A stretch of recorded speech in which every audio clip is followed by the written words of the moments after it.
ब्रेकनंतर आपणा सर्वांचं स्वागत आणि यानंतर बातम्यांचा वेगवान आढावा महाराष्ट्र लाईव्ह मधून। बातमी आहे अजित पवार यांच्या एका वक्तव्याची। जो तो उठतो आणि मलाच उपदेश करतो, कुठून पुण्याचा पालकमंत्री झालो असं वाटायला लागलंय, असं अजित पवार म्हणाले। दादांच्या या वक्तव्यानं उपस्थितांमध्ये एकच हशा पिकलाय। मात्र हे वक्तव्य करताना दादांचा रोख नेमका कोणाकडे होता याची चर्चा आता राजकीय वर्तुळात रंगली आहे। शहरामध्ये एमआयडीसी क्षेत्रामध्ये आणि शहरामध्ये प्रचंड वृक्षतोड चाललेली आहे। आपण पालकमंत्री आहात, वृक्षतोड थांबवावी अशी पालकमंत्री म्हणून आपल्याला सगळं ऐकलं ना, कुठनं या पुण्याचा पालकमंत्री झाला असं वाटायला लागलं। जे ते उठतंय ते मला उपदेशच करायला लागतंय। सगळा मागता मीच घेतलेला आहे, यांनी नुसतं उपदेश करायचा आहे। बेस्ट पतपेढीच्या निवडणुकीमध्ये दोन्ही ठाकरे बंधूंची युती झाली आहे। ठाकरेंची बेस्ट कामगार सेना आणि मनसेची बेस्ट कामगार सेना एकत्र निवडणूक लढवणार आहेत। बेस्ट पतपेढीच्या एकूण 21 जागांपैकी ठाकरेंची शिवसेना 19 तर मनसे 2 जागा लढवणार असल्याची माहिती आहे। उत्कर्ष पॅनल म्हणून दोन्ही ठाकरे बंधू एकत्र असतील। दरम्यान बेस्ट पतपेढीच्या निवडणुकीचं येत्या 18 ऑगस्टला मतदान होणार आहे। बातमी आहे नागपूरमधून। नागपूरमध्ये शरद पवारांच्या स्वागतासाठी आलेल्या कार्यकर्त्यांनी चक्क केंद्रीय मंत्री नितीन गडकरींना पुष्पगुच्छ देऊन स्वागत केलं। मात्र हे कार्यकर्ते आपल्या स्वागतासाठी आले नसल्याचं कळताच नितीन गडकरींनी राष्ट्रवादीचे शहराध्यक्ष धुनेश्वर पेठे यांचा पुष्पगुच्छ नाकारला। 9 ऑगस्ट 1982 साली मुंबईच्या गावालिया टँक या मैदानातून त्यामुळे हा दिवस ऑगस्ट क्रांती दिन या नावाने साजरा केला जातो। या निमित्तानं काँग्रेस प्रदेशाध्यक्ष हर्षवर्धन सपकाळ आणि महात्मा गांधी यांचे पणतू तुषार गांधी हुतात्म्यांना आदरांजली अर्पण करणार आहेत। मुंबईतील गिरगाव चौपाटी इथं स्वातंत्र्य चळवळीतील हुतात्म्यांना दोघे आदरांजली अर्पण करतील। आज उपमुख्यमंत्री एकनाथ शिंदे अहिल्यानगर दौऱ्यावर आहेत। जागतिक आदिवासी दिनानिमित्त आदिवासी तालुका असलेल्या अकोलेचे दौऱ्यावर आज शिंदे आहेत। यावेळी भव्य रॅली आणि शेतकरी मेळावा पार पडेल। आगामी निवडणुकीच्या पार्श्वभूमीवर शिंदेंचा दौरा हा महत्त्वपूर्ण असणार आहे। शिंदेंच्या हस्ते अहिल्यानगर जिल्ह्यातील विविध विकास कामांचं उद्घाटन देखील यावेळी पार पडणार आहे। दुपारी 2:30 वाजता आदिवासी दिनानिमित्त महात्मा फुले चौकातून निघणाऱ्या रॅलीमध्ये देखील शिंदे सहभागी होणार आहेत। रायगडच्या पालकमंत्री पदाचा तिढा अद्याप कायम आहे। 15 ऑगस्टपर्यंत हा तिढा सुटेल असा विश्वास मंत्री भरत गोगावले यांनी व्यक्त केला होता। यानंतर आज गोगावलेंनी नवं वक्तव्य केलंय। 15 ऑगस्टपर्यंत रायगड जिल्ह्याचा पालकमंत्री पदाचा तिढा सुटला तर ठीक, नाहीतर मुख्यमंत्री आणि दोन्ही उपमुख्यमंत्री जो निर्णय घेतील तो मान्य करावा लागेल असं गोगावलेंनी म्हटलंय। ऑगस्टचा झेंडावंदन 15 ऑगस्टच्या अगोदर जर पालकमंत्री पदाचा काय निर्णय झाला तर ठीक आहे, नाही झाला तर जे काय मुख्यमंत्री उपमुख्यमंत्री हे जे काय निर्णय घेतील तो आम्हाला मान्य। ऑगस्टचा झेंडावंदन 15 ऑगस्टच्या अगोदर जर पालकमंत्री पदाचा काय निर्णय झाला तर ठीक आहे, नाही झाला तर जे काय मुख्यमंत्री उपमुख्यमंत्री हे जे काय निर्णय घेतील तो आम्हाला मान्य। कोल्हापूरच्या नांदणी मठातील महादेवी हत्तीणीला परत आणण्याबाबत सोमवारी सर्वोच्च न्यायालयामध्ये सुनावणी होणार आहे। हत्तीणीसाठी सर्वोच्च न्यायालयात पुनर्विचार याचिकेसंदर्भात काल राज्य सरकार आणि नांदणी मठ आणि वनताराच्या वकिलांमध्ये बैठक झाली। त्यामुळे आता नांदणी मठातील महादेवी उर्फ माधुरी हत्तीणीच्या परतीची आशा आता सर्वत्र निर्माण झाली आहे।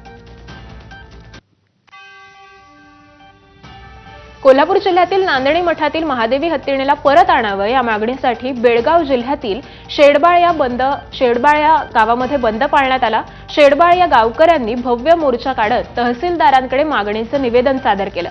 तसंच यावेळी माधुरी हत्तीणीला परत आणावं अशा घोषणा देखील देण्यात आल्या।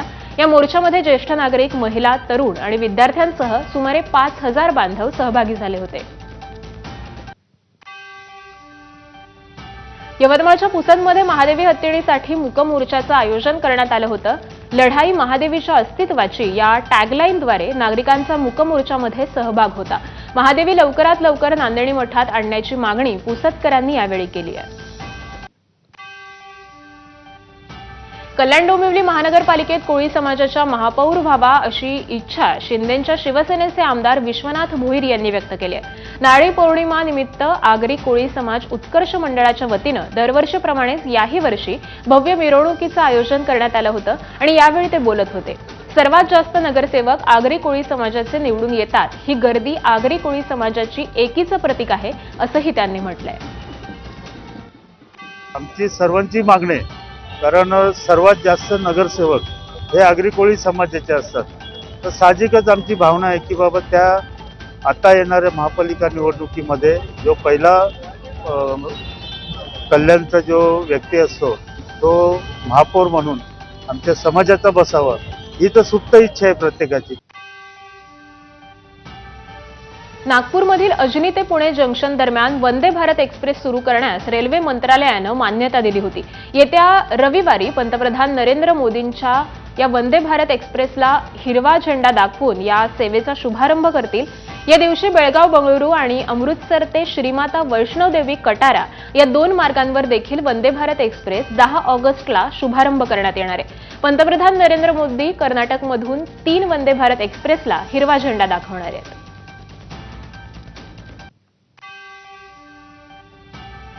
नाशिकच्या चांदवड येथील सोग्रस फाट्यावर एक गंभीर अपघात घडलाय. मुंबई आग्रा राष्ट्रीय महामार्गावर भरधाव वेगात असलेल्या छोटा हत्ती टेम्पोनं शाळकरी विद्यार्थ्यांना धडक दिली.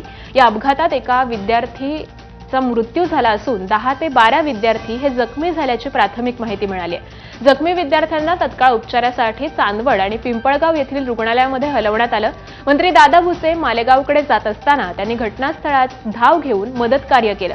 रुग्णालयात जाऊन जखमींची विचारपूस देखील त्यांनी केली.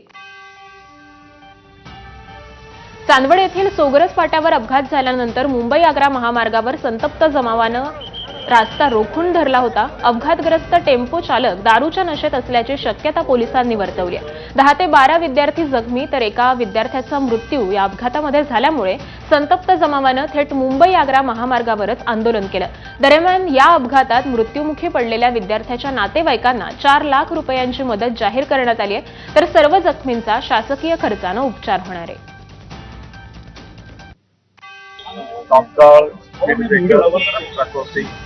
एक ट्रॅफिक कॉन्स्टेबल या ठिकाणी या 2 दिवसाच्या आत या ठिकाणी आव्हान केलं जाईल.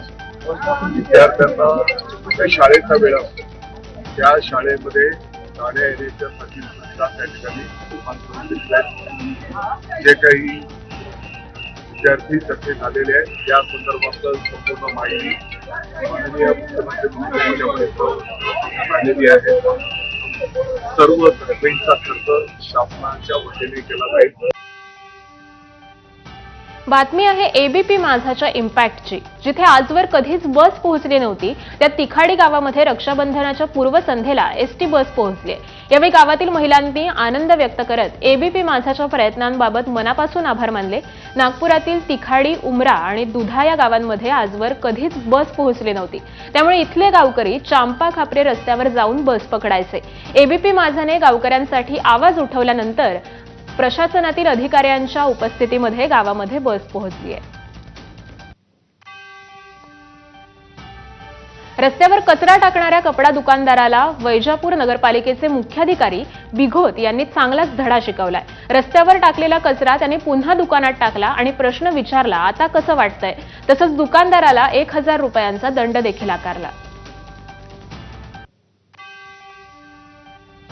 ठाणे मुख्यालयातील 9 पोलीस कॉन्स्टेबल निलंबित करण्यात आले. ठाणे कारागृहातून कैद्यांना वैद्यकीय उपचारासाठी रुग्णालयात नेलं असताना 7 पैकी 2 कैदी बेपत्ता असल्याचं उघड झालंय. कळव्याच्या शिवाजी हॉस्पिटलमध्ये करण्यात आलेल्या तपासणी दरम्यान हा प्रकार उघडकीस आलाय. दरम्यान बेपत्ता कैद्यांचा ठावठिकाणा विचारला असता उडवाउडवीची उत्तरं देत दिशाभूल करण्याचा प्रयत्न करण्यात आल्यामुळे 9 पोलीस कॉन्स्टेबल हे निलंबित करण्यात आले. ठाण्याच्या घोडबंदर रोडवरील खड्डे आणि रस्त्यांच्या कामाची उपमुख्यमंत्री एकनाथ शिंदेंनी पाहणी केली आहे. निकृष्ट दर्जाचं काम करणाऱ्यांविरोधात गुन्हे दाखल करण्यात असल्याचा इशारा देखील शिंदे यांनी दिलाय. चांगलं काम करून घेणं ही अधिकाऱ्यांची जबाबदारी असल्याचीही शिंदेंनी म्हटलंय.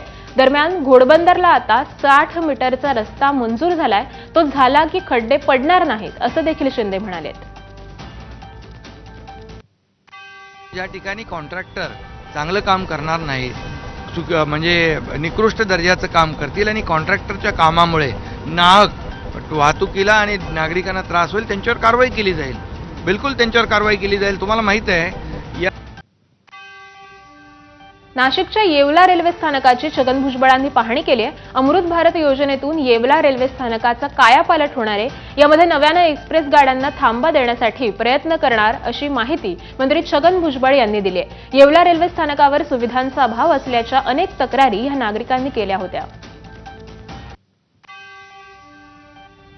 नवी मुंबईच्या तळोजा भागामध्ये 2 गटात जोरदार हाणामारी झाली आहे. एका गटाकडून दुसऱ्या गटावर धारदार शस्त्रानं वार करण्यात आले. पूर्ववैमनस्यातून हा वाद झाल्याची माहिती आहे. आरोपी नौकाली सहीद यांच्या गटाकडून रौफ यांच्या गटावर हल्ला करण्यात आलाय. दरम्यान या दोन्ही गटांमध्ये गेलेल्या कित्येक वर्षांपासून वाद आहेत आणि दोन्ही गटातील लोकांवर याआधी देखील गुन्हे दाखल झाल्याची माहिती ही आता पोलिसांनी दिली आहे.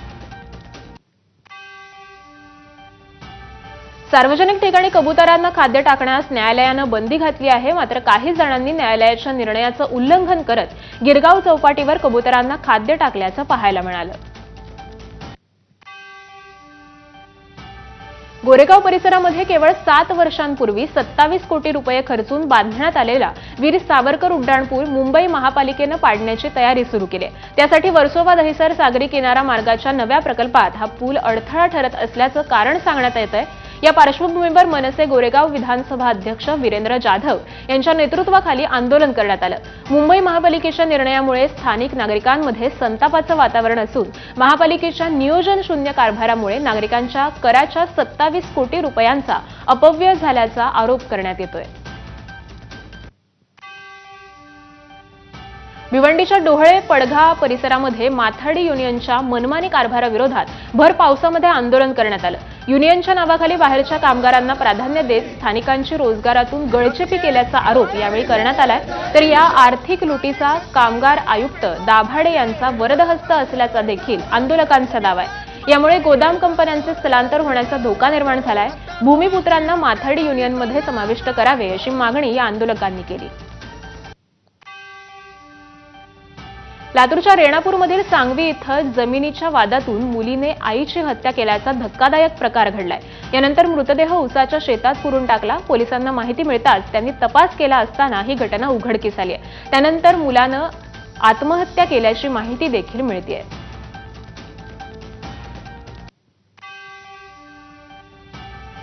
अकोला जिल्ह्यातील अकोटमध्ये पोपटखेड धरणाजवळील पुलावरून एका तरुणानं उडी मारली होती. सुदैवानं पुलाखाली असलेल्या बारला तो अडकला. यावेळी एकलव्य बचाव पथकानं तरुणाचे प्राण वाचवलेत. तब्बल 30 मिनिटांच्या रेस्क्यू ऑपरेशन नंतर पथकानं तरुणाला सुखरूप बाहेर काढलं. अकोल्यामध्ये खंडणीसाठी अनेक दुकानांची तोडफोड करून दहशत माजवणाऱ्यांची पोलिसांनी धिंड काढली आहे. कुल्लू तिवारी असं धिंड काढणाऱ्या तरुणाचं नाव असून तापडिया नगर परिसरामध्ये या तरुणानं धुमाकूळ घातला होता. यामुळे व्यापाऱ्यांमध्ये भीतीचं वातावरण देखील निर्माण झालं होतं. मात्र पोलिसांनी कल्लू तिवारीला ताब्यात घेत धिंड काढल्यामुळे गुन्हेगारांना वचक बसेल असं बोललं जात आहे. वाशिमच्या मालेगावामध्ये पोलिसांनी अवैध गांजा विक्री 3 महिलांवर मोठी कारवाई केली. यामध्ये 11 किलो 700 ग्रॅम गांजा हा जप्त करण्यात आलाय. गांजाची बाजारभावानुसार किंमत ही सुमारे 1,40,000 रुपये इतकी आहे. ही कारवाई मालेगावमधील मेळशी कोलदरा या फाट्यावर करण्यात आली आहे. मुंबईच्या मालाड, जोगेश्वरी, दादर तसंच नवी मुंबईमध्ये एएनसीनं कारवाई केली आहे. यामध्ये 10 कोटी रुपयांचे एमडी ड्रग्ज हे जप्त करण्यात आलेत. या प्रकरणी 5 जणांना अटक देखील करण्यात आली आहे. अकोल्यातील वाडेगावच्या निर्गृणा नदीपात्रामध्ये अडकलेल्या एका व्यक्तीला सुखरूप बाहेर काढण्यात आले. नदीपात्रामधून जात असताना अचानक पाण्याचा प्रवाह वाढल्यामुळे एक जण अडकून पडला होता. यावेळी वाडेगाव ग्रामस्थांनी एकत्र येत या व्यक्तीला बाहेर काढलंय. वाशिममध्ये कृषी विभागाच्या महिला अधिकाऱ्यांनी शेतकऱ्यावर अरेरावी करत मोबाईल हिसकावून घेतल्याचा प्रकार समोर आलाय.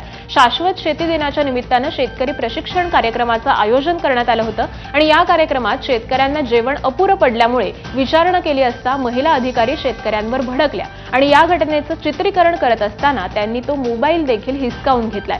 मात्र आता माध्यमांनी या संदर्भात विचारणा केली असता असा कोणताही प्रकार घडला नसल्याचं सांगत सारवासारव करण्याचा प्रयत्न केला जातोय. नवी मुंबईच्या एपीएमसी मार्केटमध्ये भाजीपाल्याची मोठ्या प्रमाणात आवक वाढली आहे. भाजीपाल्याचे दर हे 40 ते 50% घसरलेत. पडणारा पाऊस आणि सणांमुळे भाजीपाल्याला उठाव नाही, यामुळे भाजीपाला शिल्लक राहिल्यामुळे शेतकरी आणि व्यापारी वर्गाचं नुकसान झालंय.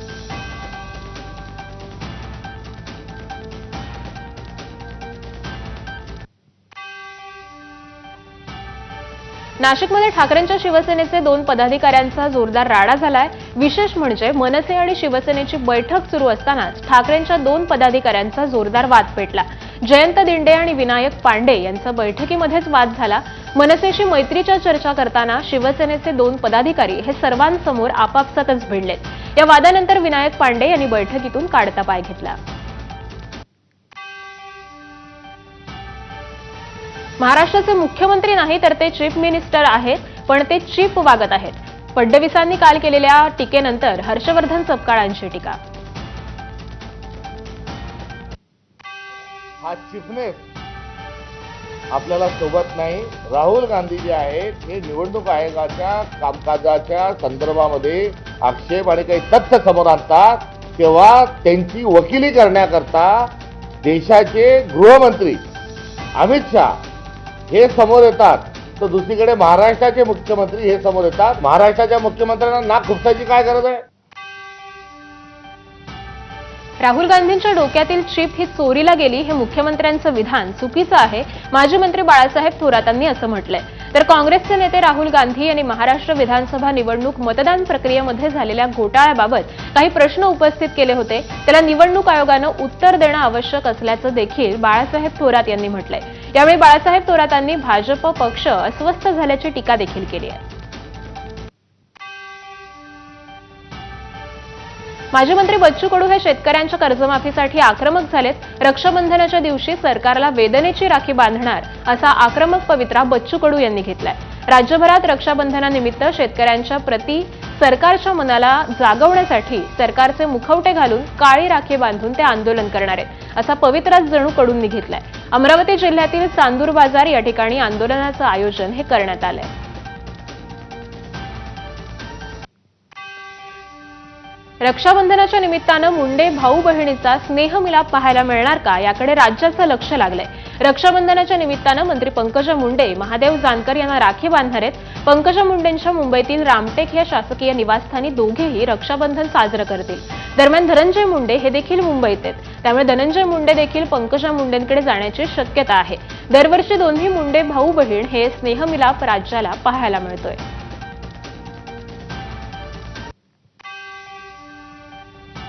उत्तर काशीमध्ये झालेल्या ढगफुटीनंतर बचाव कार्य हे सुरू आहे. इथल्या धारली गावात सध्या चिखलाचं साम्राज्य आलंय. 5 दिवसांनंतर देखील इथे बचाव कार्य सुरू असून अद्याप 60 लोक हे बेपत्ता असल्याची माहिती आहे. दरम्यान धराली किंवा गंगोत्रीच्या वाटेवर अडकलेल्या लोकांना उत्तर काशीला आणलं जातंय. आतापर्यंत 629 लोकांना बाहेर काढण्यात यश आलंय, तर 100 तासांनंतर देखील धारलीकडे जाणारा रस्ता हा अद्यापही बंद आहे. उत्तराखंडमधील पूरस्थितीमुळे महाराष्ट्रातील अनेक पर्यटक हे सध्या तिथे अडकून पडलेत. या पर्यटकांच्या मदतीसाठी राज्याचे आपत्ती व्यवस्थापन मंत्री गिरीश महाजन उत्तराखंडमध्ये दाखल झालेत. उत्तर काशीत महाजनांनी राज्यातल्या पर्यटकांची भेट घेऊन त्यांना धीर देण्याचा प्रयत्न केला. राज्य सरकार महाराष्ट्रातील पर्यटकांच्या पाठीशी खंबीरपणे उभं असल्याचं महाजन यांनी पर्यटकांना सांगितलं.